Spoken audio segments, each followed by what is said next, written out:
Bienvenue dans le podcast de l'initié de la bourse, la rubrique boursière du magazine Trends Tendance. Tous les mercredis, Pierre-Henri Thomas, journaliste chez Trends Tendance, vous propose un aperçu de l'actualité des marchés financiers. Ce podcast est réalisé avec le soutien de KeyTrade Bank, leader incontesté du trading en ligne en Belgique. Bonjour à toutes et à tous et bienvenue dans le podcast de l'initié de la bourse. Alors, le suspense a été digne d'un polar, mais voilà, après plusieurs jours de décomptes interminables des votes, nous savons désormais qui sera le 46e président américain, même si le 45e refuse encore de reconnaître sa défaite. La victoire du démocrate Joe Biden a toutefois été beaucoup moins facile qu'annoncé. On savait que Donald Trump était un adversaire coriace et la vague démocrate annoncée ne s'est pas concrétisée. Alors c'est important pour les investisseurs car ils craignent une administration démocrate puissante qui pourrait imposer des réglementations plus sévères, remonter les taxes et les impôts. Mais comme il est loin d'être certain que les démocrates auront la majorité au Sénat, et comme le Sénat est une institution clé dans le processus législatif aux États-Unis, cette crainte s'est finalement estompée. Alors, qu'est-ce que ces événements politiques ont donné sur les marchés ? Eh bien, la première réaction de Wall Street à la victoire de Joe Biden a été, disons, étrange. Alors que Trump refusait de reconnaître sa défaite, alors qu'un certain chaos régnait encore à Washington, la bourse de New York a réagi positivement. L'explication, c'est que la perspective d'une combinaison d'un démocrate modéré, Joe Biden, à la Maison-Blanche et d'un Sénat relativement dominé par les républicains, devrait permettre de garder l'aile gauche des démocrates sous contrôle. D'où la bonne performance des big tech qui voient s'éloigner la crainte d'une administration qui lancerait contre elle des actions pour abus de position dominante et même soulagement aussi du côté des grands laboratoires pharmaceutiques, les big pharma, qui craignent moins désormais l'intervention des autorités pour freiner la hausse des prix des médicaments. Par le passé, les premiers mouvements d'un marché, juste après l'élection présidentielle américaine, ne donnaient pas nécessairement une bonne indication sur la performance des marchés dans l'année ou les années qui suivaient. Il suffit de regarder à deux reprises les réactions des bourses après l'annonce de la victoire de Barack Obama en 2008 et en 2012. Alors, Obama était un mal-aimé de Wall Street et en 2008, l'indice Standard & Poor's 500, le principal indice boursier américain, a chuté de 5%, soit 2000 milliards de dollars de valeur boursière partis en fumée, au lendemain de l'annonce de sa victoire. Pourtant, un an plus tard, Wall Street était en hausse de 12%. Même scénario de nouveau, en 2012, une chute initiale de 3,6% juste après l'annonce de la réélection d'Obama, mais ensuite une hausse de 26% un an plus tard. Et que dire de la réaction de la bourse à la victoire extrêmement surprenante de Donald Trump contre Hillary Clinton il y a 4 ans. Au départ, Wall Street n'a pas aimé l'arrivée de cette personnalité insolente et imprévisible à la présidence, mais elle a changé d'avis très rapidement. L'année boursière 2007 a même été carrément fantastique, portée par la réforme fiscale de Donald Trump et donc une importante réduction de l'impôt sur les sociétés. Remontons plus loin encore dans le temps. Lors des 23 élections depuis 1928, l'indice Standard & Poor's a chuté 16 fois après les résultats. Mais ensuite, 10 fois sur 16, cet indice était sensiblement plus élevé un an plus tard. Les investisseurs réagissent donc impulsivement à un résultat, surestiment généralement l'impact du gagnant sur le marché, et aujourd'hui, cette surestimation est encore plus grande étant donné le rôle crucial joué par les banques centrales sur les marchés financiers, comme nous l'avons expliqué la semaine dernière. Alors résumons. Une première réaction positive ou négative à un résultat électoral n'a que peu ou pas de valeur prédictive et c'est une règle qui ne date pas d'hier. La seule certitude que nous ayons ou presque est que les élections et les référendums rendent les marchés plus volatiles, plus instables. Lors des années qui voient une élection présidentielle aux États-Unis, en novembre, la volatilité est de 22% plus élevée que lors d'une année non électorale.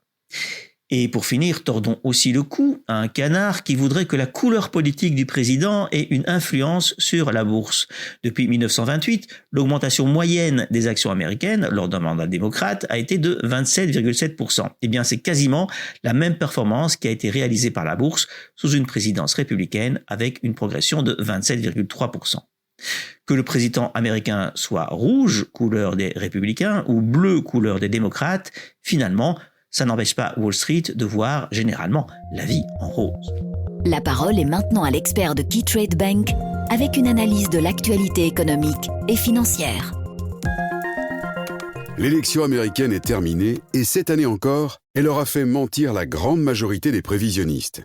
Avant le scrutin, il semblait évident que le pire des scénarios, pour les marchés, serait un scénario de contestation du résultat. De fait, Donald Trump ne digère pas la nouvelle de son éviction. On peut certes espérer que son entourage parviendra à le convaincre de quitter la Maison-Blanche, mais à vrai dire, une série d'actions en justice semble une issue plus vraisemblable.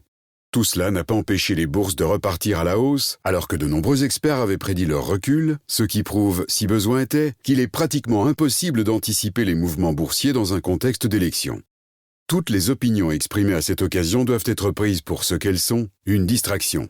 Nous l'avons dit à plusieurs reprises déjà, ce qui importe, c'est de rester investi aussi longtemps qu'un renversement de tendance ne s'annonce. Par ailleurs, ne perdons pas de vue que nous entrons maintenant dans une période favorable aux bourses.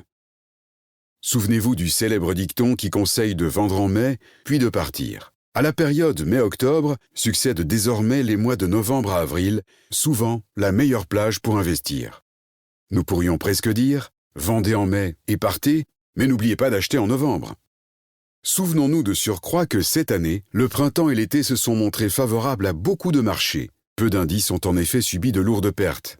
Pour certaines actions individuelles, en revanche, songeons à Kinépolis ou à Barco, leur plongée illustre à notre avis une fois encore l'avantage qu'il y a à investir dans les trackers qui permettront de surfer sur les tendances générales. Mais revenons-en à notre tendance saisonnière. Si la bourse a bien résisté pendant une période qui n'est pas réputée spécialement propice aux actions, quels pourraient être ses résultats au cours des mois qui, historiquement, figurent parmi les meilleurs ?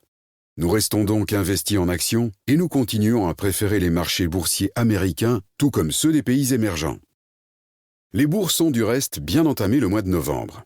Un autre indicateur, dévoilé la semaine dernière, renforce notre optimisme. Il s'agit du United States Crash Confidence Index, l'indice qui calcule le nombre d'investisseurs américains qui escomptent un crash sérieux. À l'heure actuelle, ce chiffre tourne autour de 90%. En d'autres termes, énormément d'investisseurs prévoient le pire. Or, rappelez-vous ce qui peut arriver quand le pessimisme règne en maître. Bienvenue dans la seconde partie du podcast de l'initié de la bourse. Alors penchons-nous maintenant sur l'action Bipost. Les résultats du troisième trimestre de Bipost sont étonnamment bons et cela a d'ailleurs été salué par la bourse. Le chiffre d'affaires a augmenté de 10% à 973 millions d'euros, ce qui était plus ou moins attendu. Mais ce qu'il était moins, c'est que le bénéfice d'exploitation a presque doublé par rapport à la même période de l'an dernier. Alors, à quoi doit-on cette bonne surprise ? Eh bien surtout à une meilleure utilisation des capacités et à une plus grande efficacité opérationnelle. Bipost livre davantage de colis via son réseau spécialisé, mais aussi, et c'est important, via le réseau postal traditionnel. Alors en quoi c'est important ? Eh bien pour faire simple, que l'on vous apporte une lettre ou un colis, le coût pour la poste est sensiblement identique. Mais les recettes pour la poste ne le sont pas. Cette utilisation du dernier kilomètre, Bipost y travaille depuis des années, mais grâce à l'augmentation récente du volume de colis, ces gains d'efficacité sont de plus en plus évidents. Alors, qui dit colis dit aussi commerce en ligne et la forte croissance du commerce sur Internet ces derniers temps aide évidemment aussi Bipost à se transformer et à passer d'une entreprise postale traditionnelle à un acteur de la logistique. Ce n'est pas la seule entreprise à le faire, comme nous l'avions déjà vu il y a quelque temps. PostNL, le concurrent néerlandais de Bipost, profite lui aussi du confinement et du boom du commerce online. Alors, pour Bipost, ces changements se reflètent évidemment dans ses résultats du troisième trimestre. Les activités logistiques contribuent désormais davantage aux bénéfices d'exploitation que le trafic postal traditionnel. L'augmentation du bénéfice des activités logistiques, plus 33 millions d'euros, a plus que compensé, et cela pour la première fois, la baisse du bénéfice du trafic de courrier. Moins 3 millions d'euros. Alors de plus, Bipost a réussi à faire en sorte que la baisse de volume de courrier traditionnel n'affecte pas trop ses bénéfices. C'est que les coûts, eux aussi, ont été réduits. Une partie des coûts de tri a été facturée à la division des colis comme rémunération pour utiliser son réseau postal. À Bipost maintenant de montrer que cette marge qui s'améliore n'est pas un accident. Tout va mieux donc pour le groupe. Alors bien sûr, sur les 9 premiers mois de l'année, les bénéfices du groupe sont encore en baisse par rapport à l'année précédente.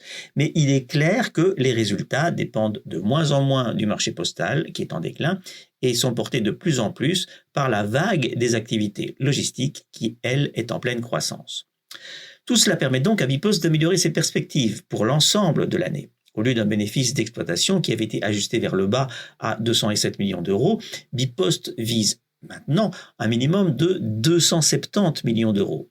Cependant, la prévisibilité de ces résultats est encore toute relative. La nouvelle vague de Covid et la fermeture des magasins non essentiels donnent un coup de fouet supplémentaire, oui, à l'activité colis, mais l'impact négatif sur l'économie dans son ensemble pèse sur le trafic postal classique. Incertitude aussi de l'impact de la cyberattaque dont a été victime Radial, la filiale américaine de Bipost. Bipost n'a pas encore chiffré ces dégâts, mais ils sont importants. Alors résumons, pour l'investisseur, Bipost reste une action relativement bon marché, qui se traite environ 10 fois ses bénéfices. Le groupe est dans un processus de changement structurel dont il devrait bénéficier. L'entreprise ne versera toutefois pas de dividendes cette année, mais elle réexaminera sa politique en la matière le 8 décembre et on peut avancer, sans trop de risques, que ses résultats d'exploitation désormais plus solides devraient lui permettre de recommencer assez vite à rémunérer ses actionnaires. Merci d'avoir écouté le podcast de l'Initié de la Bourse. Vous trouverez plus de conseils et d'analyses de l'Initié de la Bourse demain dans les pages vertes du magazine Trends Tendance. La semaine prochaine, nous sommes de retour avec de nouvelles analyses. Ce podcast est réalisé avec le soutien de KeyTrade Bank, leader incontesté du trading en ligne en Belgique.